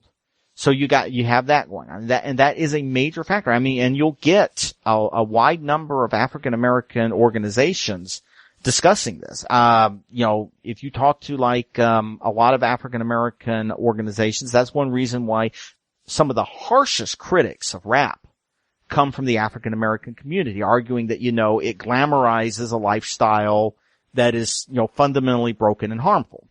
Yeah, unless you're talking about Jesse Jackson or Al Sharpton, who are entirely in favor of that because they're a bunch of racist ass fucks. Yeah, well, Jesse Jackson and Al Sharpton, I always remember what, I think it was Mayor Daley said, that Jesse never wanted to run anything but his mouth because, he really, they're both professional gadflies, really. That's what they are. And they're not actually liked among a lot of the, civil rights community, African American community, because of the perception that they, really don't offer any kind of solution. Yeah, but they're doing the same damn thing though. They're out there, and every time they open their damn mouths, they're going, well, it's not your fault. You have nothing to do with your current situation. It's all the white people who did this to you. Now, how can you actually claim that it's the fault of white people that blacks in the ghetto drop out of school at an inordinate rate? They have an absurd number of children out of wedlock. They end up in prison at an extremely high rate, but it's never their fault. Who the fuck is out there holding gun to these people's heads, making them act in antisocial ways? It's not us. It's their culture. I'm not trying to blame their skin color for any of this. I'm trying to say that they have adopted, in the poor minority areas, they have adopted a culture which keeps them down. And it's not something that affects whites who are poor and living in the same areas. It doesn't affect Hispanics. It doesn't affect Asians. I mean, the fact is, Asians come to this country not speaking a word of English, and they tend to, within 2 to 3 years at the most, they are proficient in English, and they can communicate, and they can work, and they work hard, and they don't tend to stay at that level for long. Yeah. What the fuck is the problem with black people? Well, one of the factors is that also there's another factor is that we're not simply talking about Asians. For instance, we have a fairly large immigrant community of sub-Saharan Africans. Many African immigrants actually have a higher level of, educational achievement than Asian Americans. These are immigrants from below the region. Now, of course, before we get too much into that, we also have to accept that there's a natural, filtering mechanism. People who come to America from overseas, well, first of all, they really want to be here. So you're already getting people who probably have higher levels of discipline and determination than other people. But the fact of the matter is that, so it's not racial. There are cultural issues. Also, but we're not allowed to criticize the culture. That's the thing. Holy shit, you people are white. You can't actually say anything about these destructive, horrible cultures that these people believe in because they have a right to believe anything they want, which is stupid. Well, like I said, I'm not certain about that because, I mean, a number of the African Americans I've known, especially in the education department, have been, if anything, less tolerant. I mean, the one teacher I knew, don't try to get around him with any sob stories about that. His argument is, you're in his class, you're there to learn, you're damn well going to learn. So, yeah, but most of these people, you got to remember, in ghettos, there's a greater than 50% dropout rate in high school, and almost all, I don't want to say almost all of them because I don't have the statistics in front of me, but from what I've seen in the past, the vast majority of them are black. And that is a problem. Now, I will say something from experience, speaking to teachers. One of the issues is that, I hate to say it, but good teachers don't go to ghetto schools. I mean, I'm sorry. It's, a lot of these schools are really horrible places. And part of that is because of funding. Part of that is because, let's face it, the schools already have a bad reputation among teachers. That's why a lot of schools these days, if you want to get, your education subsidized, they have arrangements to where if you become a teacher, you'll donate, I think, 4 years of your education. Or 4 years of work time. So you got to work where the state chooses to send you for 4 years in return for getting a good chunk of your student debt forgiven. Yeah, but a lot of that, I think, is just an excuse. Yes, it's probably true that the schools in the inner cities, they certainly don't have the kind of funding that schools elsewhere do, but a lot of that is because graffiti, gangs, children out of wedlock, where these schools have to have nurseries so that kids can go to school while their kids are being taken care of. Yeah. The non-interest in education in the first place. This is all cultural. If all that stuff went away, if these kids actually went to school, acted responsibly, cared if they learned anything, if their parents gave shit one about their education, you wouldn't have these massive problems. You'd have people in there teaching because the kids actually wanted to learn. But one of the problems is that, again, getting back to the lack of, single, dual parent families, and again, all the way back in the 60s, Moynihan was pointing this out, is that what happens is that you live in a community with no examples.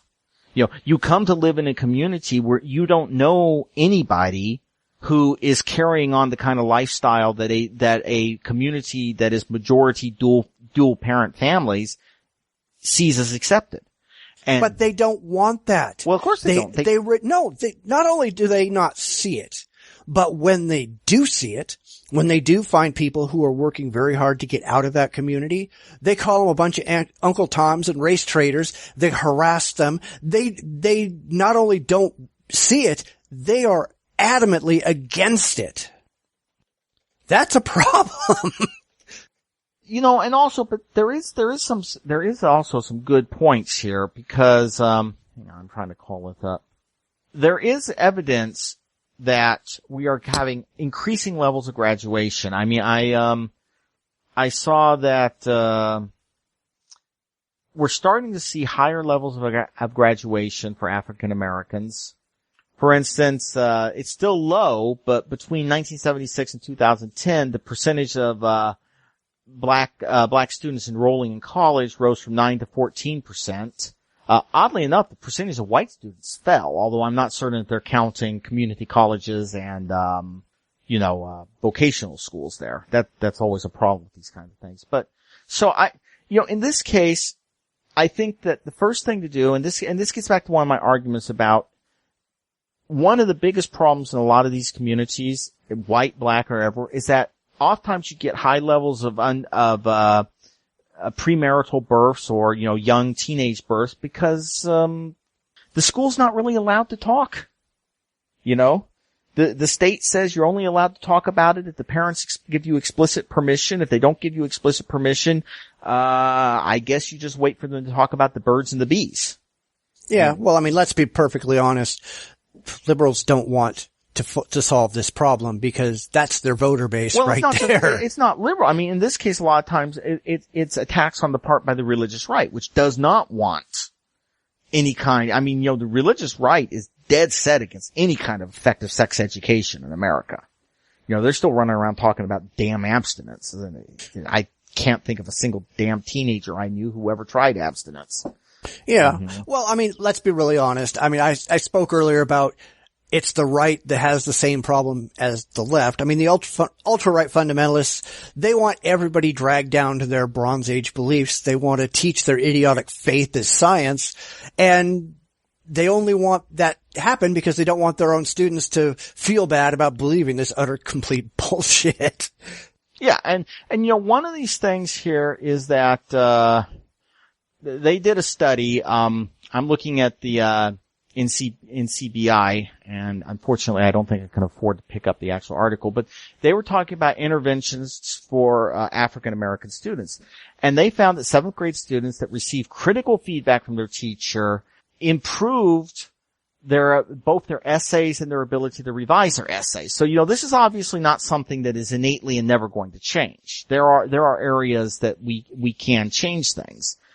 Hopefully. Well, we should change things. The problem is that nobody's actually talking about changing things. They're talking about pointing fingers and blaming other people who are not responsible for any of this crap in the first place. Well, I would say the argument is that, first of all, I would say that one area that the schools can attack is that teachers need to be really hammered with the fact to never give excuses or exceptions.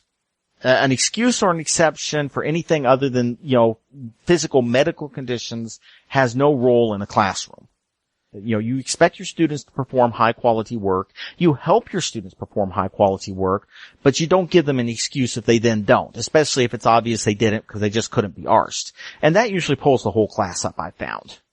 Granted, the one course I did teach in college, again, people in college are there because they want to be. So you've got that natural filtering mechanism going on.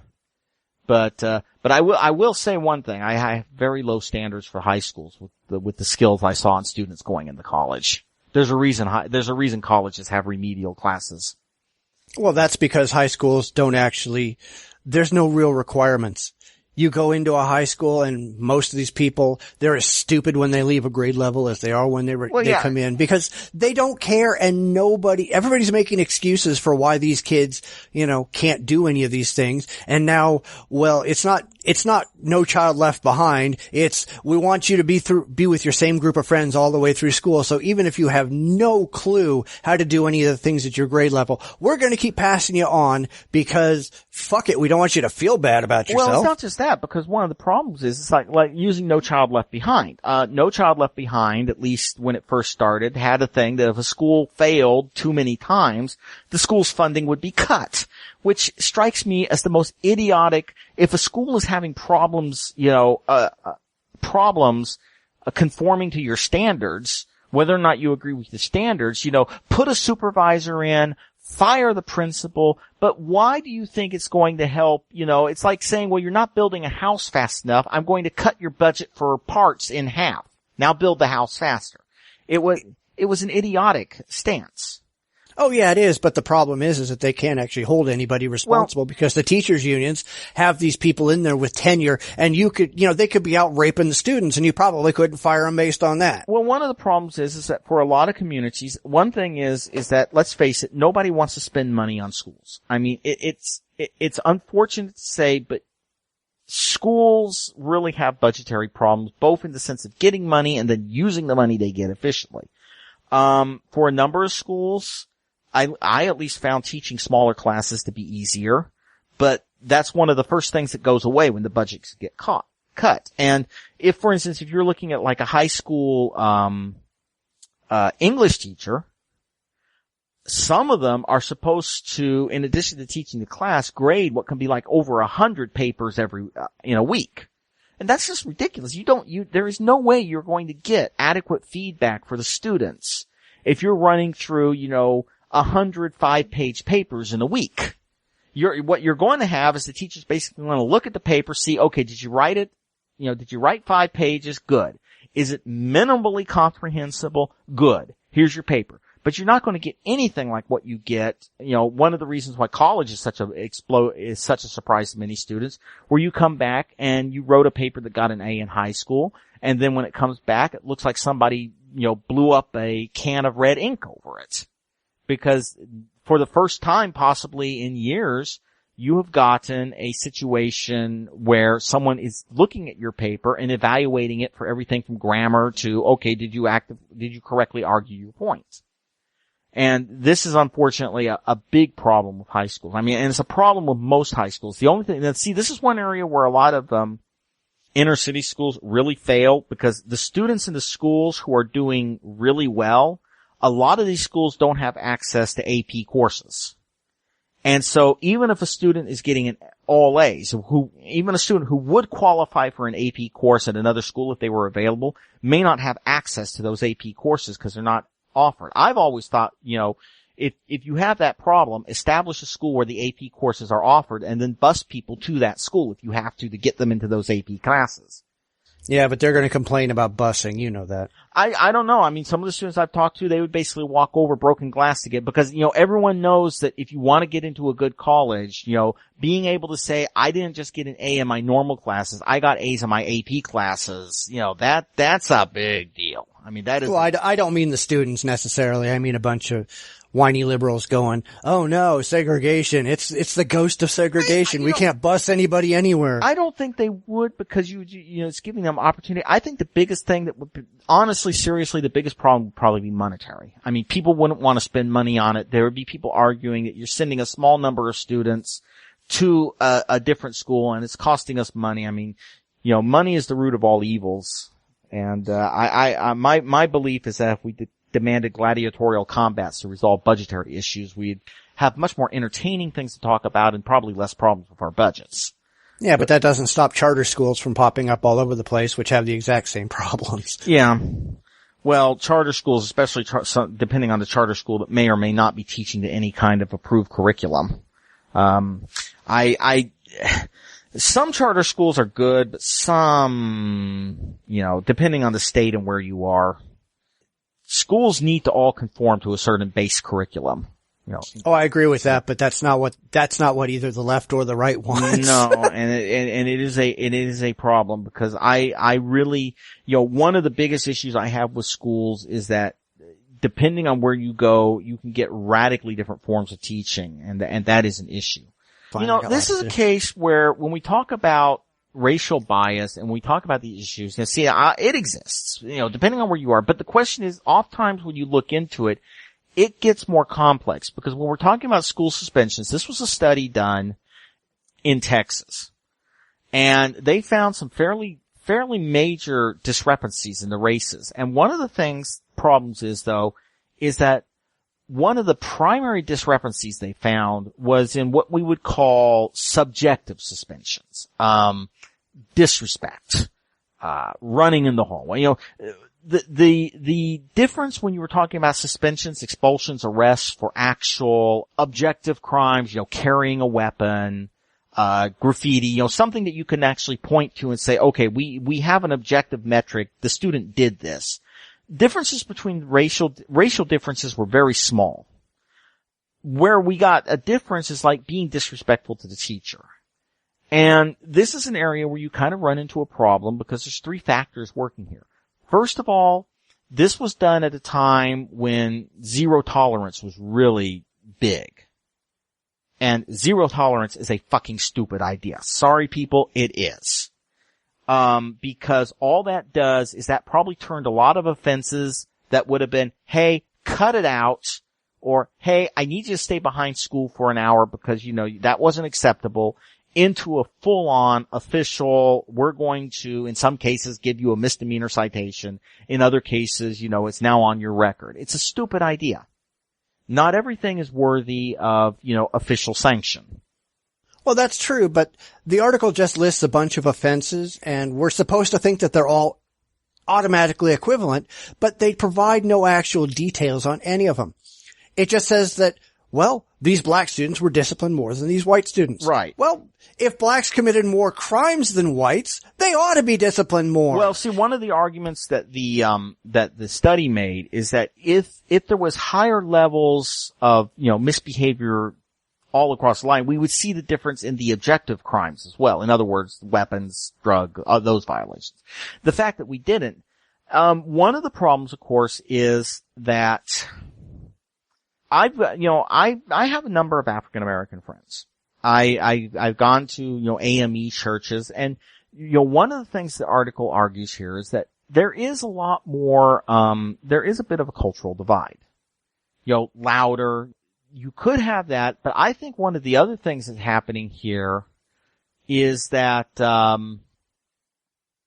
it's a case where, first of all, I think one of the biggest things is that zero tolerance. I think one of the biggest roots here, because the school district in the aftermath of these reports, they've actually dropped below the median level of suspensions, mainly due to relaxing some of the zero tolerance policies.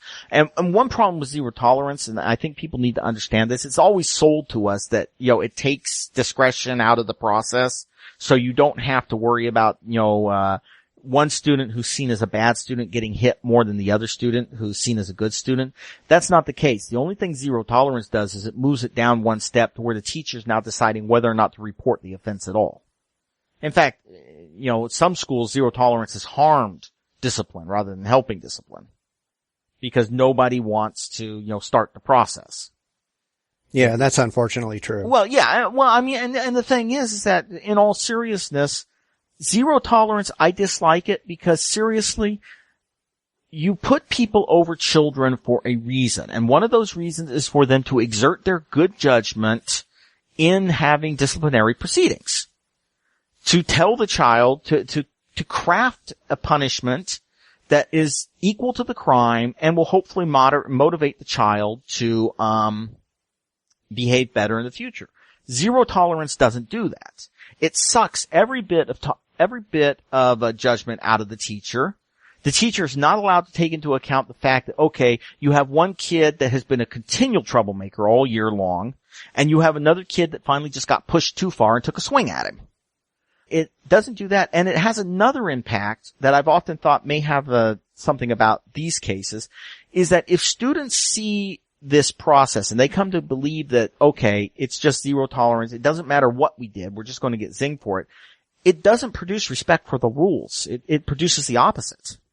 The rules, they lose any respect for rules. I've seen this happen at schools I've been, because there's a feeling that there is no, it doesn't matter what you did, you're going to get hit the same regardless, so why don't you just do whatever the hell you want? And it's kind of a situation where if we had zero tolerance, well, we do sort of with 3 strikes, but, if we had absolute zero tolerance in our legal system, I think we'd have the same effect. Because zero tolerance is not a good idea. We put teachers there for a reason, we put principals there for a reason, and it's that they have brains and they're supposed to be able to make a proper judgment. Well, I mean, I think that zero tolerance is useful where, you have a set of rules and anybody who breaks those rules is going to get disciplined. Then you take into account the reasons and the whys and the hows and all that stuff. Yeah. But you don't sit down and say, well, hey, that person over there, their father is very wealthy and we're hoping to get him to buy stuff for our school so he can get away with fucking murder and there's nothing we'll ever do to him. While these people over here who are poor, we're going to hit them because what the hell? We want them out of our school so we can bring in some more wealthy people. Right, and the problem, that's not how we ought to work things. Yeah, but the problem is, of course, zero tolerance doesn't help there, because the kid who is rich and they don't want to punish, they'll simply never, every teacher, even in if zero tolerance says you have to take account of anything you see, every teacher around that kid's going to get an unfortunate case of blindness. I mean, one of the problems is people keep thinking that you can change the rules and solve an issue, and you can't. I mean, even a lousy rule can be made to work if you have a staff that is working to, try to make a good end for everybody. No rule will save you from an apathetic staff or a staff that is determined to come to a improper arrangement. In this case, zero tolerance my view is that zero tolerance should be removed, except in a very few cases. Obviously, if a student has committed a crime, if a kid has, say, knifed another kid on campus, the school's role is over now. Zero tolerance says you call the cops. The school is no longer involved in this process. Yeah, but that's not necessarily what I mean. If you get 2 kids who are both cheating on a test, and yeah, you might have a teacher who's just turning a blind eye to the one that they actually have been told gets special privileges. Right. But when they get caught, The teachers need to be held accountable for being even-handed. Right. When they get caught, the teacher, and this is an area where you actually do these kinds of statistical studies are beneficial in this case, because although it may be hard to catch a teacher with any given child, because obviously, you're hoping you're not in a school where you're getting enough problems that you can build up a statistical model in just 1 year. But if you keep track of these things, of these punishments, you can start building up a model to where you can start, noticing these weird things that, like, for instance, in Mr. Snively's class, Asian Americans always get treated harsher. Or, you find out that certain groups of students are always getting in trouble and they're always getting punished more heavily than other students are.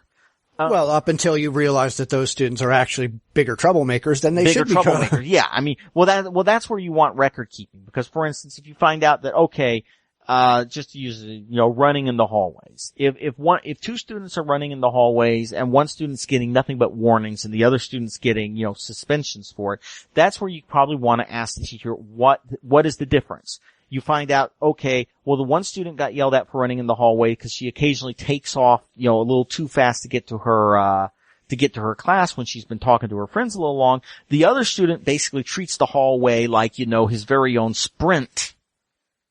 And, okay, then you can say, yeah, that's a case where we can say, this is a case where you actually need to have information about all of these, things. I mean, it's, I would argue that if you're actually talking suspension, you want the teachers to at least put down a paragraph of why. Because that lets you sit, and yeah, it's more paperwork, but if a suspension's going to go on someone's record, for a variety of reasons, I think you want to be able to back it up and document it.